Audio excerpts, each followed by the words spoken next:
नमस्कार, मैं जितेंद्र गुप्ता। आप देख रहे हैं स्टार सिटी न्यूज़। मैं इस वक्त मौजूद हूं मालवीय नगर विधानसभा के वार्ड नंबर सफदरजंग इंक्लेव में। हमारे साथ मनोज गर्ग, मंडल अध्यक्ष भारतीय जनता पार्टी से। मनोज जी, आपका स्वागत है सर। मेरा आपसे पहला सवाल है कि आपका जो राजनीतिक सफ़र है भारतीय जनता पार्टी से, कैसे और कितने वर्षों से जुड़ा हुआ आपका सर? जितेंद्र जी, मैं लगभग, मुझे याद है, मैं बहुत छोटा हुआ करता था। हमारे फादर के टाइम से, फादर ने हमारे जनसंघ के टाइम से काम किया और लगभग आज 30 वर्ष मुझे भी काम करते हुए हो गए पार्टी के अंदर। मुझे बाल्यकाल से मैं स्वयंसेवक रहा जी, और पार्टी का काम करते हुए पार्टी में युवा मोर्चा से काम करते करते आज मैं मंडल अध्यक्ष के पद पर यहाँ पर कार्य कर रहा हूँ। तो मेरा सौभाग्य है कि मुझे पार्टी का काम करने का मौका मिल रहा है। अच्छा, ये बताएंगे सर, जैसे आप मंडल अध्यक्ष की जिम्मेदारी पे हैं, अभी जैसे कोरोना महामारी सेकेंड वेव चल रही है, इसको देखते हुए आपके क्या लोगों में अवेयरनेस किया आपने लोगों को किस तरह से?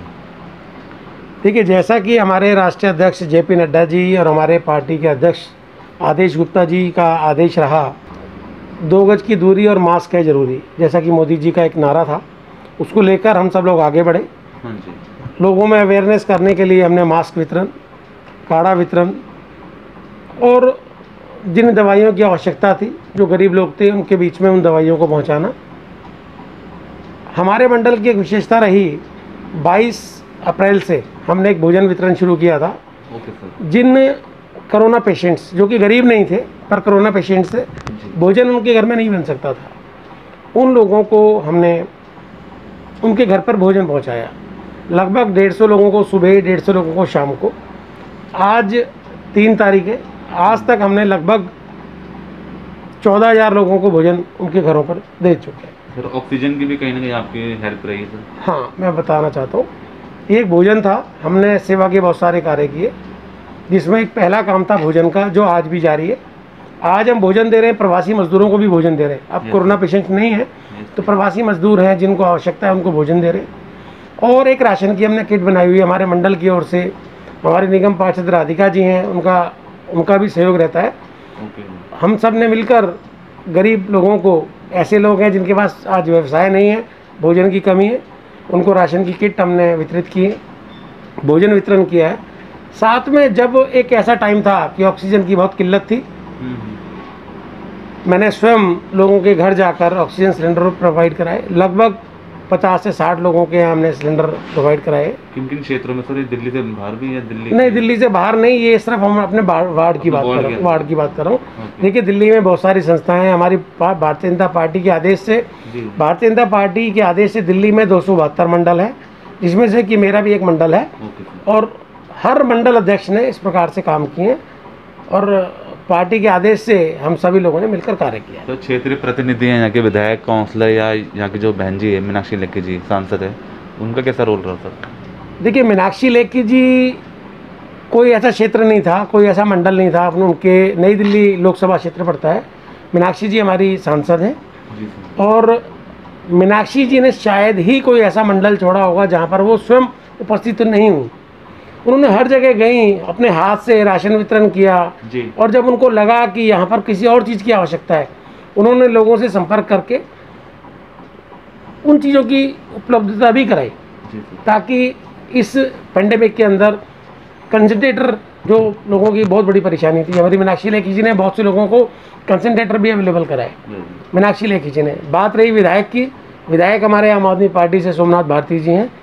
मैं उन्हीं की बात नहीं कर रहा, पूरी दिल्ली में 63 विधायक हैं उनके, एक भी विधायक सड़क पर नज़र नहीं आया, सेवा के कार्य में नज़र नहीं आया। भारतीय जनता पार्टी के 7 विधायक हैं, 7 विधायक सड़कों पर थे, उनके साथ कार्यकर्ता उनके साथ सड़कों पर थे। हमारे जितने भी निगम पार्षद हैं भारतीय जनता पार्टी के, वो सभी इस सेवा के कार्य में संलग्न थे और उन्हीं के साथ हम लोग मंडल अध्यक्ष, हम सभी लोगों ने काम किया, जैसा कि पार्टी की हमारी नीति है। अच्छा, ये बताइए सर, मोदी सरकार के 7 साल का कार्यकाल पूरा हो चुका था, कुछ इस बारे में क्या कहना चाहेंगे?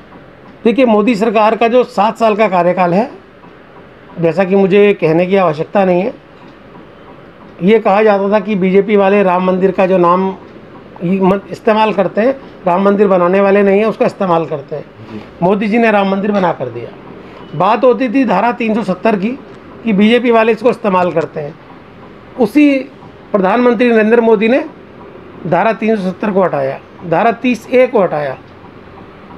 3 तलाक की बात होती थी, शायद किसी में हिम्मत नहीं है 3 तलाक को हटा सके। आज ये कहा गया था कि कश्मीर के अंदर धारा 370 जब हटाई जाएगी तो कत्लेआम हो जाएगा, खून की नदियां बह जाएंगी। एक चिड़िया का बच्चा भी वहाँ पर नहीं मरा, ये आप सोचने वाला विषय है। ये कोई अच्छी सोच वाला व्यक्ति, अच्छी सोच वाला प्रधानमंत्री जो देश हित में रहकर काम करता हो, जो 7 साल से व्यक्ति काम कर रहा है और जिसने आज तक एक भी छुट्टी नहीं ली है, ऐसा देश का प्रधानमंत्री, हमें ऐसे प्रधानमंत्री पर गर्व है। और ये 7 साल है, देखिए 2 साल हो गए, 1 साल से पेंडेमिक चल रहा है कोरोना का, पर इस काल में भी देश के प्रधानमंत्री ने जनता के साथ कंधे से कंधा मिलाकर काम किया है। कुछ अन्य पार्टियां हैं जो कि मोदी जी से वैसे नहीं लड़ पा रही हैं, पर उन पार्टियों ने क्या किया है कि इस पेंडेमिक को बहाना बनाकर मोदी जी को घेरने की कोशिश की, पर फिर भी मोदी जी अपने हर काम में कामयाब रहे। मैं उसके लिए मोदी जी को अपने तहे दिल से शुक्रिया करना चाहता हूँ कि उन्होंने देश को आज बचाने में अपनी पूर्ण भूमिका निभाई है। सर, इस महामारी में कई परिवारों के दिए बुझ गए सर, जिसके कारण बच्चे अनाथ हुए। क्या इसके लिए भी सरकार ने कोई सोचा है? हाँ, इसके लिए मैं आपको बताना चाहूँगा, जो बच्चे अनाथ हो गए, आदरणीय मोदी जी ने एक योजना शुरू की है, उन परिवारों को गोद लिया गया है, उन बच्चों को गोद लिया गया है, उनके लिए पेंशन की व्यवस्था की गई है। और जब बच्चे कोई अपनी बड़ी हायर एजुकेशन में जाते हैं या वहाँ जाएंगे, उनकी उसकी व्यवस्था है और उनके खाते में एक राशि कि जब वो एडल्ट हो जाएंगे, बड़े हो जाएंगे, उनको एक मुश्त राशि मिल जाएगी और उनके जीवन यापन करने के लिए बहुत अच्छा रहेगा। और उनके लिए पेंशन की व्यवस्था भी की है। और हमारी जहाँ जहाँ भाजपा की सरकारें हैं, उन्होंने तो इसको लागू भी कर दिया है, करना भी शुरू कर दिया है। यूपी के अंदर, मध्य प्रदेश के अंदर, बहुत सारे स्टेट्स के अंदर ये शुरू भी हो गया है। और मैं तो चाहूँगा कि बेशक सरकारें किसी की भी हों, भाजपा की ना भी हो, उन लोगों को भी इन गरीब बच्चों के लिए आगे आना चाहिए। बच्चा आपका हो या हमारा हो, किसी का हो, बच्चा हमारा सबके लिए हमारा अपना होता है। सर, सुनने में आ रहा है कि तीसरी लहर भी आ रही है, क्या इसको लेके भी सरकार की कोई व्यवस्था है? हाँ, तीसरी लहर जैसे आपने कहा, इसके लिए इस बार जो तैयारी है, आदरणीय हमारे देश के प्रधानमंत्री जी ने आदेश दिया है इस तीसरी तैयारी को लेकर, क्योंकि अब दूसरी जो लहर थी वो ख़त्म हो चुकी है, फिर भी तैयारी चल रही है। कई लोगों ने इसको काम को छोड़ दिया है, कई स्टेट्स ने, पर मोदी जी ने कहा है कि तीसरी लहर के लिए हमें तैयार रहना है। जैसा कि हमें सुनने को मिला है कि तीसरी लहर बच्चों के ऊपर ज़्यादा हावी होगी, इफेक्ट करेगी, तो ये एक बहुत बड़ा विषय है। तो इसके लिए भारत सरकार, हमारे मोदी जी का आदेश है, और ये आदेश खाली डॉक्टर्स के लिए नहीं है, ये पार्टी के कार्यकर्ताओं के लिए भी है कि आपको भी तैयार रहना है और अपनी जान को बचाते हुए हम कार्य कर रहे हैं। हमें कहा गया है कि मास्क पहन कर रखिए, ग्लव्स पहन कर रखिए और दूरी का इस्तेमाल कीजिए। मैं खुद जाकर कोरोना पेशेंट्स के घर भोजन देकर आया हूँ, पर अपनी जान को बचाते हुए। बिल्कुल जरूरी। तो ये भारत सरकार और मोदी जी जिस प्रकार काम कर रहे हैं, वो उसके लिए सैल्यूट। धन्यवाद आपका Manoj Garg ji, star city news में समय देने के लिए। तो ये हमारी सीधी बात मनोज गर्ग जी से, स्टार सिटी के साथ मैं जितेंद्र गुप्ता हूँ।